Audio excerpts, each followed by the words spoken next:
నమస్తే అండి, నేను రజాక్. జనసేన పార్టీ అధ్యక్షులు పవన్ కళ్యాణ్ గారు, పవర్ స్టార్ పవన్ కళ్యాణ్ గారు రాష్ట్ర రాజకీయాలనే కాదు దేశ రాజకీయాలని కూడా శాసిస్తున్నారు.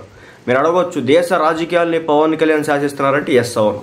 అసలు మొన్న కేంద్ర ప్రభుత్వంలో బీజేపీ పార్టీ గవర్నమెంట్ ఫామ్ చేయడానికి ముఖ్యమైన కారణమే పవన్ కళ్యాణ్. ఈ పొత్తు జత కట్టకుండా ఎవరి దారి వాళ్ళు చూసుకుని ఉంటే కనుక కాంగ్రెస్ పార్టీ అధికారంలోకి వచ్చి పరిస్థితి అయితే ఉండేది. అయితే ఏంటంటే, మరి అంత గొప్ప ఫేవర్ చేసినటువంటి పవన్ కళ్యాణ్ని అంత ఈజీగా బీజేపీ వదులుకోదు కదా. ముఖ్యంగా ఏంటంటే, బీజేపీ పార్టీకి సంబంధించి పవన్ కళ్యాణ్ గారి భావజాలం కావచ్చు, అదేవిధంగా ఆయన వ్యవహార శైలి కావచ్చు, తీరు కావచ్చు, బీజేపీకి విపరీతంగా నచ్చేసింది. ఆయన్ని అసలు ఈ రోజు ఎలా చూస్తున్నారంటే దేవుడు మాదిరి చూస్తున్నటువంటి పరిస్థితి. అయితే ఏంటంటే, త్వరలో మహారాష్ట్ర అసెంబ్లీ ఎలక్షన్స్ జరగబోతున్నాయి. ఈ అసెంబ్లీ ఎలక్షన్లో పవన్ కళ్యాణ్ తప్పకుండా రావాలి అని చెప్పేసి బీజేపీ పార్టీ కూడా అయితే జరిగిందన్నమాట. దీనికి సంబంధించినటువంటి అప్డేట్ అయితే వచ్చింది, చెప్తాను చూడండి.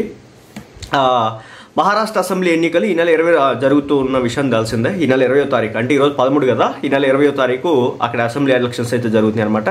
అంటే 19వ తారీఖుతో అక్కడ ఎలక్షన్ క్యాంపెయిన్ అయితే ఆపేయాలి. కాబట్టి 20వ తారీఖు నుంచి జరుగుతున్న నేపథ్యంలో పవన్ కళ్యాణ్ గారు 16 మరియు 17వ తేదీల్లో ఎన్డీఏ కూటమి తరపున మహారాష్ట్రలో ప్రచారంలో పాల్గొనబోతున్నారట.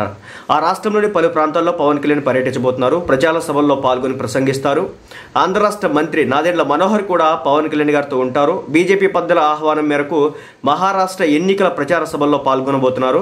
ఆ 2 రోజుల్లో అసెంబ్లీ సమావేశాలకు ఇద్దరు నేతలు అందుబాటులో ఉండకపోవచ్చు.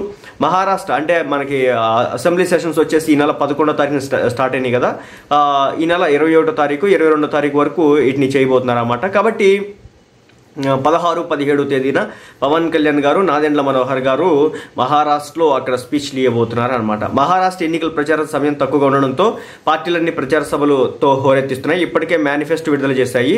ఈ ఎన్నికల ఫలితాలు ఈ నెల 23న ప్రకటిస్తారు. సో 20వ తారీఖు ఎలక్షన్ జరిగితే 23నే ప్రకటిస్తారట.